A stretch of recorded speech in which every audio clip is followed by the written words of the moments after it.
그 말을 받은 사람들은 세례를 받음에 이날의 신도의 수가 3천이나 더하더라. 그들이 사도의 가르침을 받아 서로 교제하고 떡을 떼며 오로지 기도하기를 힘쓰니라. 사람마다 두려워하는데 사도들로 말미암아 기사와 표적이 많이 나타나니 믿는 사람이 다 함께 있어 모든 물건을 서로 통용하고 또 재산과 소유를 팔아 각 사람의 필요를 따라 나눠주며 날마다 마음을 같이하여 성전에 모이기를 힘쓰고 집에서 떡을 떼며 기쁨과 순전한 마음으로 음식을 먹고 하나님을 찬미하며 또 온 백성에게 칭송을 받으니 주께서 구원받는 사람을 날마다 더하게 하시니라. 아멘. 우리가 함께 읽은 이 사도행전의 말씀은 교회의 역사에 대한 책입니다. 교회가 어떻게 시작됐고 또 그 교회가 어떻게 성장하고 또 확장되었는가 하는 것에 대한 역사적인 기록이죠. 그런데 특이한 것은 이 교회를 다만 1세기에 있었던 그와 같은 사건들만을 기록하는 것이 아니라 이 교회의 역사를 과거의 구약의 역사와도 연결하고 있다라는 사실입니다. 여기에는 아주 중요한 의미가 담겨 있습니다. 우리는 보통 좁은 의미로 교회가 언제 시작했습니까? 라고 물으면은 예루살렘 교회부터 시작됐습니다. 오순절 성령 강림 사건 이후로 시작된 것입니다. 라고 그렇게 말을 하죠. 정답입니다. 그런데 좀 그 범위를 넓게 본다면은 그보다 4,000년 전으로 더 거슬러 올라가서 우리가 창세기 12장의 말씀을 보는 것처럼 하나님께서 아브라함을 부르신 것을 교회의 시작이라고도 할 수가 있다라는 것입니다. 왜냐하면 교회라고 하는 것은 본질적으로 하나님께서 주권적인 은혜로 부르신 하나님의 백성들의 모임이기 때문에 그렇습니다. 아브라함으로부터 시작해서 이삭과 야곱, 그리고 하나님이 그 야곱을 이스라엘이라는 이름을 주시지 않았습니까? 그리고 그 야곱의 12아들로부터 해서 바로 이스라엘이라고 하는 나라의 근간이 되었습니다. 이것이 하나의 그 지상의 역사 가운데 존재했던 하나님의 나라였죠. 그리고 이것이 교회였습니다. 사도행전 7장을 보시면 스데반의 설교가 등장하는데요. 스데반이 출애굽한 이스라엘 백성들을 가리켜서 무엇이라고 말하느냐면 광야 교회다 이렇게 표현을 하는 것을 볼 수가 있습니다. 뭐 정확하게 광야 교회 이런 고유명사로 말하는 것은 아니지만 직역하자면 광야에 있었던 에클레시아, 광야에 있었던 교회라는 그런 의미입니다. 이처럼 우리가 통상 표현하는 교회라고 하는 그런 표현은 없었지만은 당시에 이스라엘 백성들이 하나님의 나라였고 교회였다라는 것을 그 안에 담고 있는 그런 표현인 것이죠. 하지만 우리가 구약 역사를 보면 아는 것처럼 이스라엘이라고 하는 이런 물리적인 국가는 기원전 586년에 바벨론의 느부갓네살에 의해서 파괴되어지고 사라지게 됩니다. 물론 하나님의 말씀대로 페르시아에 의해서 바벨론이 멸망하고 나서는 포로로 끌려갔던 유대인들이 다시 고향 땅으로 돌아오게 되고 성전도 재건할 수가 있었습니다. 하지만 우리가 성경에서 보는 것처럼 그 모든 것들은 사실 불완전했죠. 그 이후로 다윗 왕조가 다시 회복이 되거나 명실상부한 독립된 국가로 회복되지도 못했습니다. 하지만 이러한 이스라엘 백성 가운데 선지자들을 통해서 약속하신 것이 있었는데요. 그것은 뭐냐면 바로 하나님 나라의 진짜 회복, 이스라엘의 회복에 대한 그런 내용들이었습니다. 그리고 이 모든 것을 가져다 줄 메시아에 대한 약속이 바로 선지자들의 메시지 가운데 있었다라는 것입니다. 그리고 신약의 복음서들은 바로 그 선지자의 약속대로 메시아가 오셨다. 바로 그분이 예수님이시다라고 우리에게 가르쳐주고 있는 것입니다. 이런 의미에서 여러분 이런 복음서를 읽다 보면은 조금은 특이한 부분 한 가지를 발견하게 될 것입니다. 복음서라는 것은 예수님의 행적과 가르침에 대한 말씀이지 않습니까? 그런데 그저 예수님의 행적과 가르침을 쭉 나열하고 설명하는 것이 아니라 그것을 항상 구약과 연결하고 있다는 사실이에요. 그저 병자들을 고치시고 귀신을 쫓아내시고 바다를 잠잠하게 하시고 그리고 죽은 자를 살려내시고 이런저런 교훈적인 말씀들을 하시는 것이 아니다라는 것이죠. 이 모든 것들을 구약의 어떤 말씀, 어떤 예언과 연결시키고 있다는 사실입니다. 여러분 이것이 어떤 의미인지 아십니까? 우리가 역사적으로 봐도 가끔 훌륭한 그런 성인과 같은 그런 위인들이 등장하는 것이 있지 않습니까? 훌륭한 일들을 하고 그 나라를 위기에서 구해내고 그리고 연약한 사람들을 돌보고 그리고 그뿐만 아니라 경전으로 남길 만큼 아주 대단한 가르침을 펼치는 그런 사람들이 역사 가운데 종종 등장을 했죠. 하지만 그 중에 그 누구도 그런 행위와 가르침을 과거의 어떤 연속선 상에서 설명하는 사람은 없었던 것입니다. 그저 그 시대에 잠시 빛났던 인물이었죠. 하지만 예수님은 어떤 분이시다라는 거예요. 역사 가운데 갑자기 혜성처럼 등장했던 인물이 아니다라는 것입니다. 하나님의 약속과 예언대로 오신 분이다라는 것이죠. 제가 앞서서 아브라함에 대한 말씀을 드렸는데 예수님이 오신 지 4,000년 전까지 거슬러 올라가고 있습니다. 예수님은 심지어 뭐라고 말씀하시느냐 하면은 요한복음 같은 말씀을 보시면은 유대인들이 이렇게 말씀하세요. 너희 조상 아브라함이 나의 때 볼 것을 즐거워하다가 보고 기뻐했다라는 것입니다. 그러니까 이 유대인들이 이 말을 납득을 할 수 있겠습니까? 납득이 안 되죠. 그러니까 따지는 것입니다. 아니 내가 아직 50세도 못 됐는데 무슨 아브라함을 보았다고 하느냐라고 이렇게 되묻습니다. 그랬더니 예수님이 뭐라고 말씀하십니까? 나는 아브라함이 나기 전부터 있었노라 라고 그렇게 말씀을 하셨습니다. 근데 그 정도도 아니라 성경은 어디까지 거슬러 올라가느냐 하면은 우리가 요한복음 1장에서 보는 것처럼 예수님은 태초에 하나님과 함께 계셨고 하나님께서 이 세상 만물을 창조하실 때에 함께 창조하신 분이시다라고 말씀하고 있는 것입니다. 예수님은 단지 한 인간이 아니라 성육신하신 하나님이시다라는 그런 말씀이죠. 그렇습니다. 그런데 그렇다면 왜 그 하나님이신 예수님께서 이 땅에 오셔서 십자가에 죽으시고 부활하셨을까요? 그것은 바로 죄인된 우리를 사랑하셨기 때문이다. 그거 외에는 설명할 것이 없다. 이것이 바로 성경이 우리에게 말씀하시고 가르쳐 주시는 것입니다. 우리가 잘 아는 요한복음 3장 16절 말씀이 그것 아닙니까? 하나님이 세상을 이처럼 사랑하사 독생자를 주셨으니 이는 저를 믿는 자마다 멸망하지 않고 영생을 얻게 하려 하심이라 라는 것이죠. 바로 예수님께서 우리의 대표자로 우리의 왕으로 오셔서 우리를 위하여 십자가의 형벌을 대신 받으시고 우리의 원수인 사망을 이기시고 부활하신 것입니다. 그리고 마침내 구약에 약속되었던 그 하나님의 나라를 회복하시고 그 나라를 믿는 우리에게 값없이 은혜로 주셨다라는 것이 성경에서 우리에게 가르쳐주는 복음의 말씀이다라는 것입니다. 그럼 성경을 보시면 예수님의 제자들은 이런 예수님의 십자가와 부활이 그런 의미인지를 예수님의 공생애 가운데는 잘 모르고 있다가 나중에야 그것을 깨닫게 되었다라는 말씀이 등장하는데요. 무슨 말이냐면은 이러한 예수님의 십자가와 부활이 당시의 제자들이 생각했던 것보다 훨씬 큰 의미를 담고 있었다라는 그런 의미입니다. 이걸 보여주는 말씀이 사도행전 1장에 등장하고 있는데요. 이 배경은 예수님께서 승천하시기 바로 전의 상황입니다. 한번 사도행전 1장 6절 말씀을 한번 보시길 바랍니다. 1장 6절 오늘 본문 바로 앞장에 있죠. 1장 6절에 보면 이렇게 말씀하죠.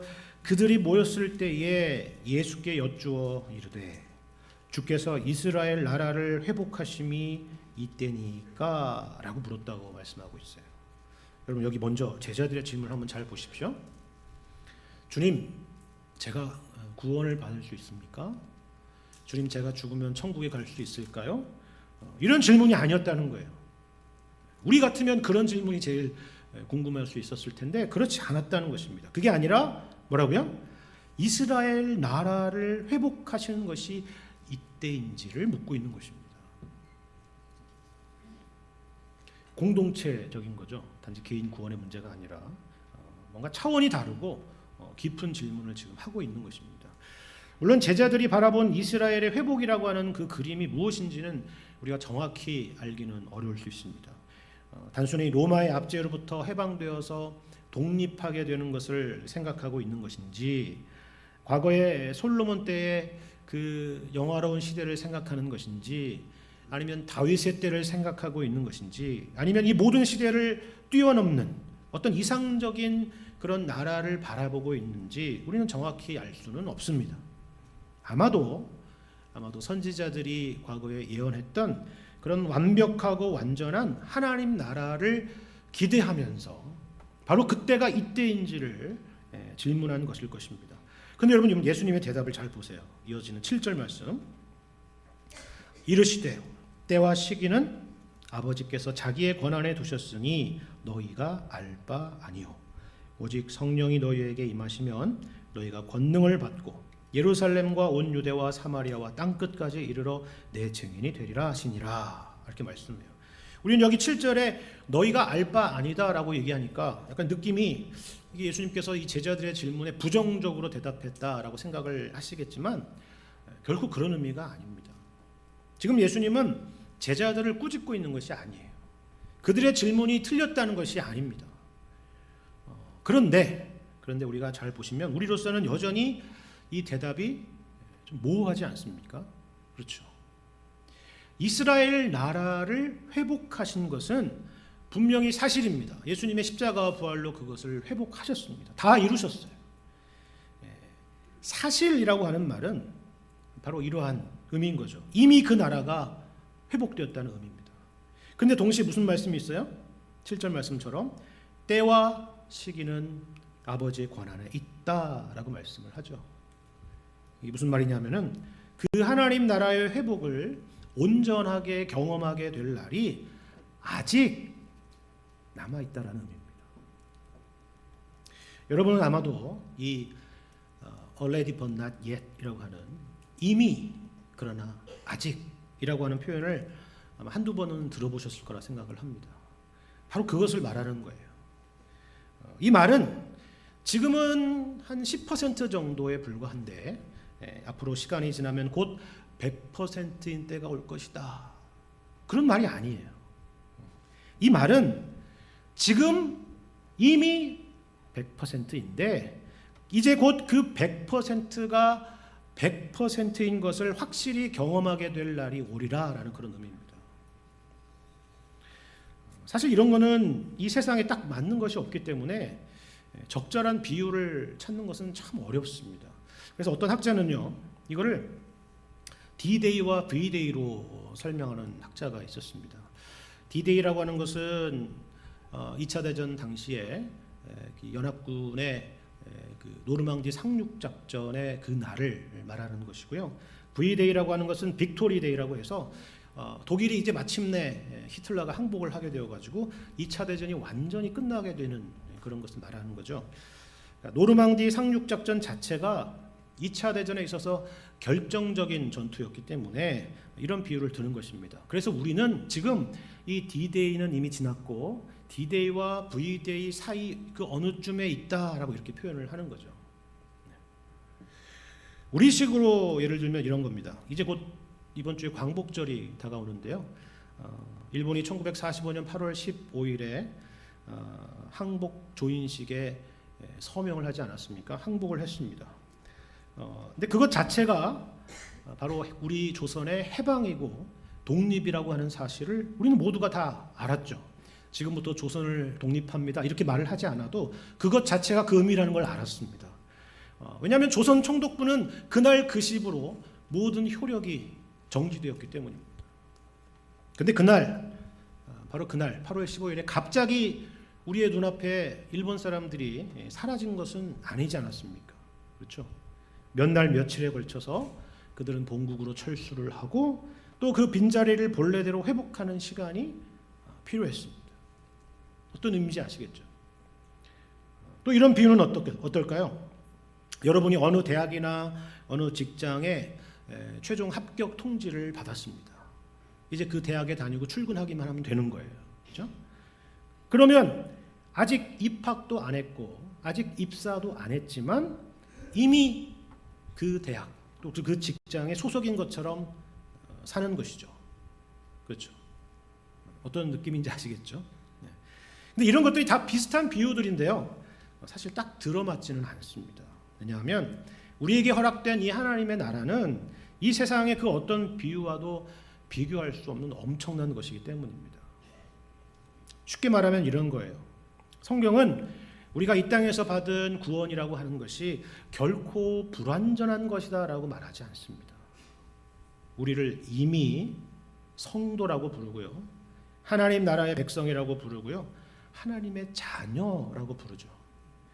지금은 10% 하나님의 자녀인데 앞으로 차차 열심히 하면은 100% 하나님의 자녀가 될 것이다, 그렇게 말하지 않는다는 거예요. 여러분, 이런 의미에서 우리가 요한 1서 말씀을 한번 보시면은 참 흥미로운 표현이 있는데요. 우리 한번 보시길 바랍니다. 요한 1서 3장 2절과 3절 말씀인데 제가 읽어드리겠습니다. 요한 1서 3장 2절이에요. 사랑하는 자들아, 우리가 지금은 하나님의 자녀라. 장래에 어떻게 될지는 아직 나타나지 아니하였으나 그가 나타나시면 우리가 그와 같을 줄을 아는 것은 그의 참모습 그대로 볼 것이기 때문이니 주를 향하여 이 소망을 가진 자마다 그의 깨끗하심과 같이 자기를 깨끗하게 하느니라. 이렇게 말씀해요. 그럼 여기 2절에 보면 아주 재미있는 표현이 있지 않습니까? 여기 2절에 우리가 지금은 여기까지 나왔으면은 그 다음에 예상되는 표현이 어떤 거예요? 우리가 지금은 아직 하나님의 자녀가 아니지만 앞으로는 뭐 이렇게 나오는 걸 기대하잖아요. 그죠? 근데 그게 아니라 어떻게 되어 있어요? 우리가 지금은 하나님의 자녀라 라는 것입니다. 등본 떼어보고 가족관계 증명서 떼어보면 분명할 거라 그 얘기죠. 예수님 안에 있는 우리는 지금 변함없는, 그리고 앞으로도 변하지 않을 하나님의 자녀라는 것입니다. 그런데 어떻다고요? 이어지는 말씀 보세요. 장래에 어떻게 될지는 아직 나타나지 않았다라는 것입니다. 지금 이 모습이 전부가 아니다라는 거예요. 여러분, 이 말씀이 정말 큰 위로가 되지 않습니까?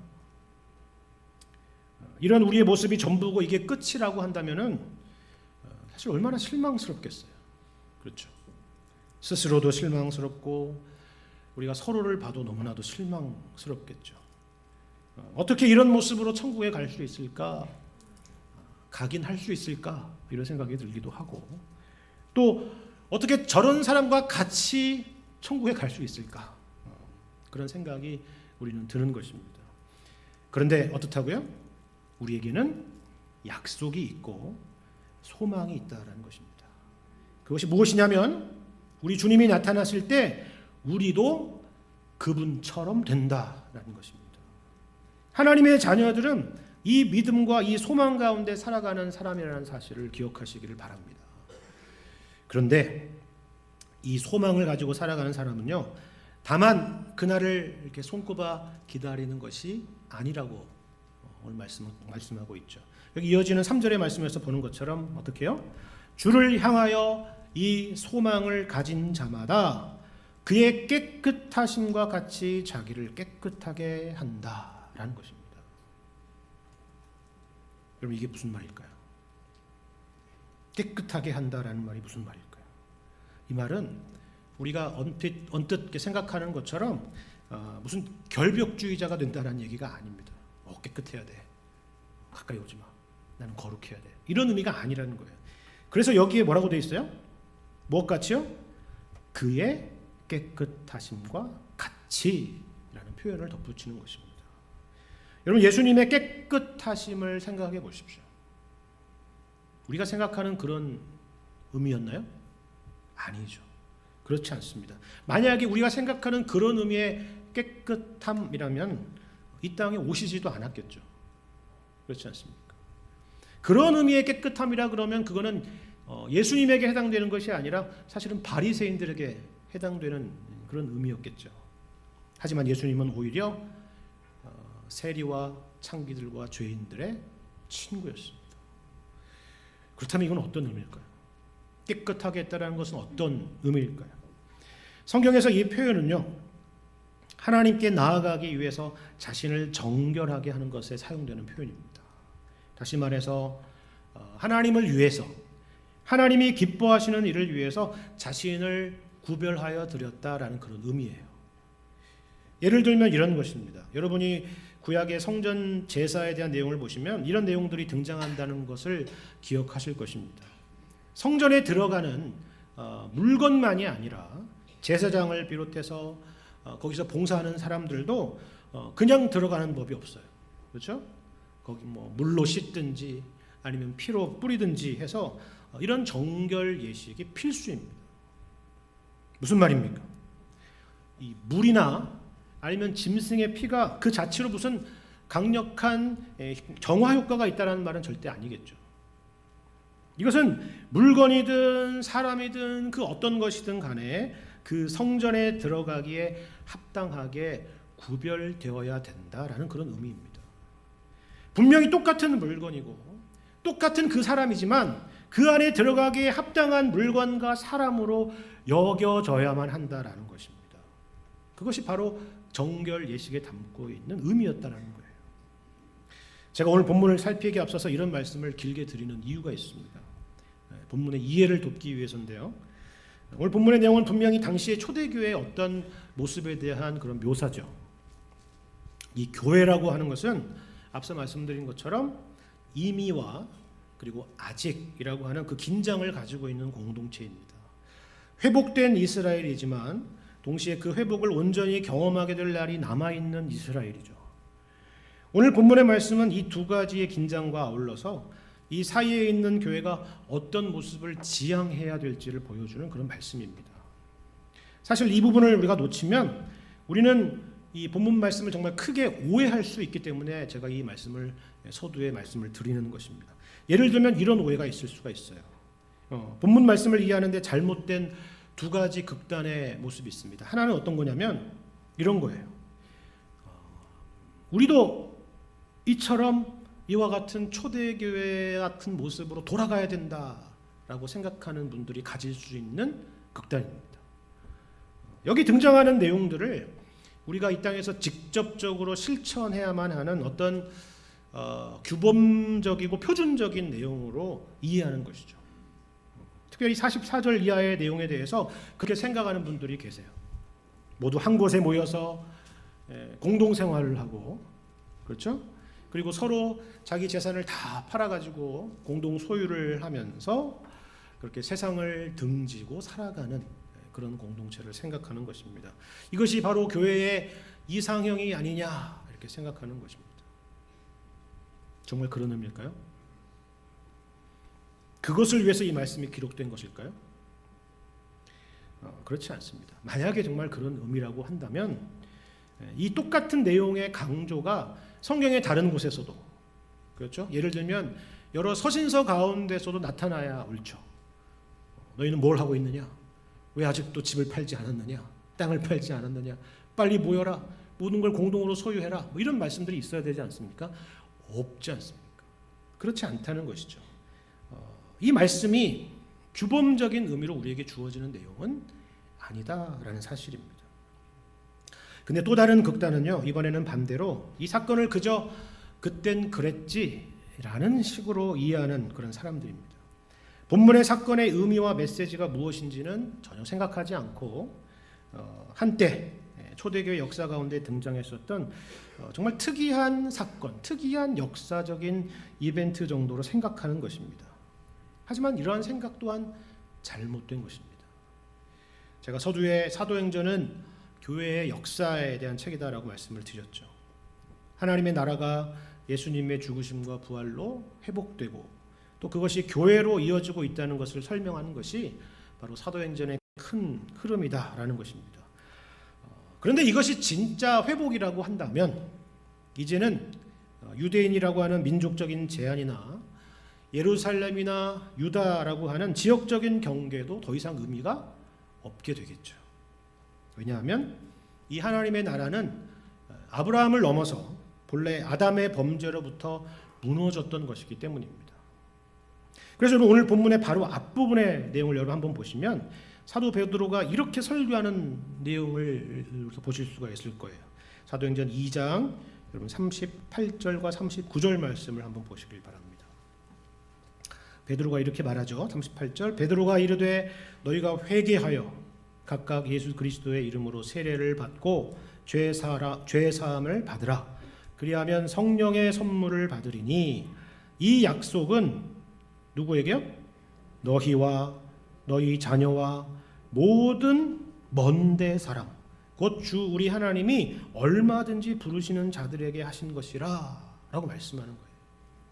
놀라운 말씀이지 않습니까? 그렇죠. 오늘 본문의 배경이 되는 상황을 우리가 알 필요가 있는데요. 당시 어떤 상황이었냐면 이 유다의 이스라엘의 큰 세 절기 중에 하나였던 이 오순절이라고 하는 절기를 지키기 위해서 로마 제국의 원근 각처에서 수많은 사람들이 이 예루살렘에 모여와 있었던 그런 상황이었습니다. 나중에 사도행전 1장 말씀을 보면은 그것을 자세히 설명하는 내용을 보실 수가 있을 거예요. 이처럼 디아스포라 유대인들은 물론 여러 이방인들조차도 함께 이 예루살렘 가운데 모여 있었던 상황이다라는 것이죠. 이들이 바로 여기 오늘 본문 41절에 3,000명이라고 하는 이 숫자 안에 들어 있었던 사람이었을 거라는 것입니다. 이들이 바로 회복된 이스라엘이고 하나님의 나라였고 교회였다라는 사실이에요. 이들 가운데 벌어졌던 놀라운 사건이 오늘 본문 43절 이하의 기록 가운데 등장하고 있다라는 것입니다.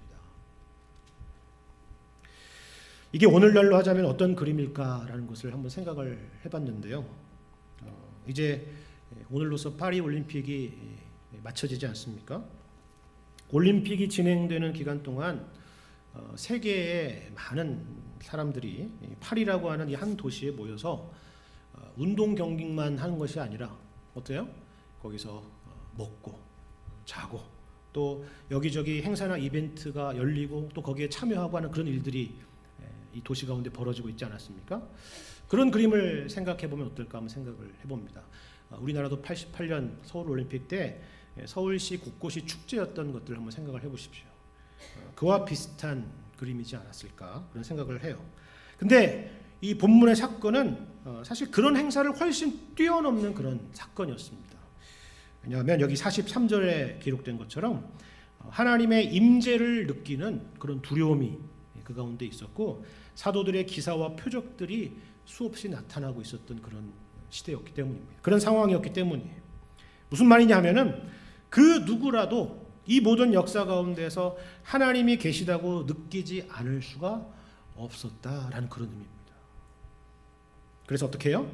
날마다 성전에 모이고 하나님을 찬미하고 물건과 재산과 소유를 나누고 음식을 나누는 그런 기쁨이 넘쳤다라는 기록입니다. 아마 출애굽기 말씀을 기억하시는 분이라고 하면은 이것이 바로 시내산에서 이스라엘 백성들이 하나님과 언약을 체결하고 나서 그 아래서 함께 하나님 앞에서 먹고 마시고 즐거워했던 그런 장면이 연상이 되실 것입니다. 그리고는 어떻게 됐을까요? 그리고 나서 각자 살던 곳으로 돌아갔겠죠. 그렇죠? 그리고 각자의 현실로 돌아갔을 것입니다. 그런데 그렇게 끝이 났을까요? 그렇지 않았습니다. 우리가 성경을 보면서 놀라는 건요. 사도 바울이 어떤 지역에 선교하기 이전에도 믿음의 공동체들이 있는 곳들이 곳곳에 있었다라는 사실입니다. 그 대표적인 예로 로마 교회가 그랬습니다. 우리가 알다시피 로마 교회는 사도 바울이 세운 교회가 아니에요.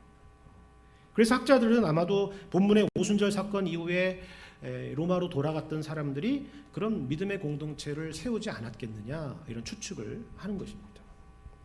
그렇다면 어떻게 그와 같은 일이 가능했을까요? 어떻게 한순간의 경험이나 이벤트가 아니라 그것이 지속적인 모임이 되고 그것이 교회가 되고 그리고 교회다움이 되었을까라는 것입니다. 힌트가 바로 오늘 본문 42절에 말씀이 있습니다.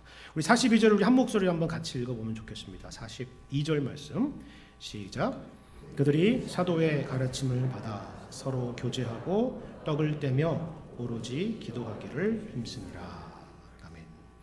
우리가 여기서 먼저 주목할 거는요, 오순절 성령 강림에서 벌어진 어떤 신비한 체험이나 아니면 3,000명이 하루에 예수님을 믿기로 결심을 하고 세례를 받고 주님께 돌아왔던 정말 그 놀랍고 특별한 경험이 교회됨의 기초가 아니었다라는 사실입니다. 과거의 개인적이고 주관적인 경험이 아니라 사도의 가르침이라고 하는 하나님의 말씀, 복음이 그 중심에 있었다는 사실이에요. 그리고 그 복음의 말씀을 따라서 서로 교제하고 떡을 떼고 기도하는 일이 중심이 되었다라는 것입니다. 말씀과 예배와 교제와 나눔입니다. 이것이 초대교회 가운데 이루어진 핵심적인 신앙의 내용들이었다라는 거예요. 그런데 여기서 우리가 특별히 주목할 표현이 하나 있는데요. 그건 뭐냐면 이 네 가지 이야기 말고 동사입니다. 뭐냐면 그들이 힘썼다라는 것입니다. 우리 한글은 주어가 맨 앞에 있고 동사는 맨 뒤에 있잖아요. 그렇죠? 근데 원래 영어는 어떻게 돼 있어요? 주어 다음에 바로 동사지 않습니까? 그들이 힘썼다 그 얘기입니다. 이게 참 중요한 거예요. 여기 힘썼다라는 단어는 어떤 의미냐면요, 어떤 구체적인 목표를 정하고 그 목표를 위해서 포기하지 않고 계속해서 노력하는 것을 말합니다. 그게 여기 힘썼다라는 단어의 뜻이에요. 근데 여러분 이상하지 않습니까? 뭐가 이상해요? 우리가 방금 앞서서 43절 이하의 말씀에서 봤던 것은 이 모든 일들은 힘써서 했던 거예요? 아니면 기쁨 가운데 했던 일입니까? 기쁨 가운데 했던 일이잖아요. 억지로 한 게 아니잖아요. 그렇죠? 그렇다면 굳이 힘쓸 필요가 있을까요? 이런 것들을? 근데 바로 여기에 우리에게 주는 중요한 교훈이 있는 것입니다. 당연히 기쁠 때도 있겠죠. 그런데 여기 힘썼다라고 하는 것은 때로는 그와 같은 감정이 우리가 교회 안에서 이루어지는 이런 일들 가운데 나타나지 않는다 할지라도 꾸준하게, 성실하게, 정기적으로 노력해서 그렇게 했다라는 그런 의미예요. 이상하죠? 하지만 전혀 이상하지 않습니다. 왜요? 사실 우리가 그렇게 하고 있잖아요. 아니, 좀 더 정확하게 말하자면은 성령께서 우리 가운데 그렇게 행하고 계시기 때문입니다. 사실 여기 등장하는 말씀과 예배와 교제와 나눔은 지금도 변함없는 교회의 교회다움의 요소들입니다. 필수적인 요소들이에요. 그리고 누구나 이런 일들 가운데 기쁨과 감사와 감격의 경험들이 있을 것입니다. 아니, 교회를 위해서 봉사하는데, 아니 바쁜 시간 내가지고 예배를 드리는데 고생스럽고 힘든 게 아니라 왜 기쁘지? 이런 경험들이 있잖아요. 그렇죠? 하지만 항상 그렇습니까? 그렇지 않을 거예요. 그 반대의 경험도 분명히 있을 겁니다.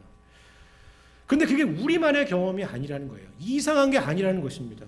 오늘 본문에 등장하는 이 예루살렘 교회, 너무나도 완벽해 보였던 이 교회도 똑같이 그랬다는 겁니다. 여러분 사도행전 6장을 보시면요, 이 예루살렘 교회가 다른 것도 아니라 구제의 문제로, 구제하는 것의 문제로 헬라파 유대인들과 히브리파 유대인들 사이에 심각한 갈등이 있었다라고 기록을 하고 있습니다.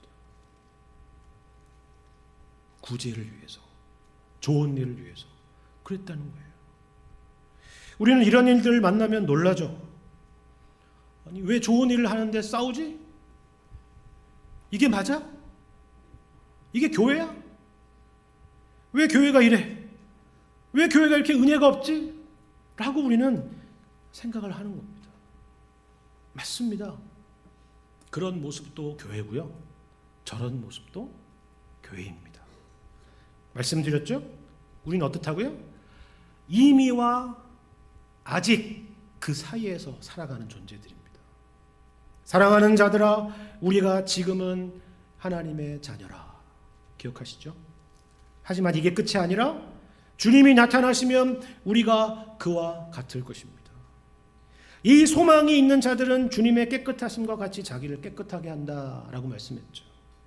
성전에 들어가는 물건들과 제사장들이 그랬던 것처럼 우리는 다가올 천국에 들어가게 될 것을 기대하고 바라보면서 그곳을 기준으로, 그때를 기준으로 오늘을 사는 거예요. 이걸 어려운 표현으로 하면은 종말론적으로 산다라고 하는 것입니다. 물건도 그대로고 사람들도 그대로지만 성전에 들어간다라는 것 때문에 구별되어야 하고 달라져야 되는 것처럼 우리도 그렇게 살아가야 된다라는 거예요. 그것이 바로 그들이 힘쓰니라 라는 표현을 담고 있는 의미인 것입니다. 말씀과 예배와 교제와 나눔이라는 것은 모두 하나님을 향하고 그리고 교우들과 이웃을 향하는 일이죠. 다가올 천국이 그와 같은 것 아닙니까? 하나님을 예배하고 자기를 낮추고 남을 높이는 곳, 예수님 안에서 모두가 하나가 되는 곳, 그곳이 천국이죠. 이러한 천국의 기쁨을 미리 맛보는 곳, 아울러서 그 천국에 갈 준비와 훈련을 하는 곳, 그래서 때로는 실수도 하고 때로는 좌충우돌도 하는 곳, 그것이 바로 이 지상의 교회다라는 것입니다. 이처럼 오늘 말씀과 같이 하나님께서는 우리를 예수 안에서 교회로 부르셨고 또 세상 앞에서 교회를 두셔서 주님의 백성들을 그 교회로 부르고 계시는 것입니다. 전도의 은사가 없어도 좋습니다. 우리 한 사람 한 사람이 이 교회의 교회됨을 위해서 힘쓸 때에 우리 안에 예배와 말씀과 교제와 나눔이 차고 넘칠 때에 오늘 말씀과 같이 사람들은 하나님의 살아계심을 알게 되고 또 믿게 될 것입니다. 그 은혜가 우리 송파제일교회와 그리고 여러분과 저의 신앙생활 가운데에 항상 가득하게 되시기를 우리 주님의 이름으로 간절히 축원합니다.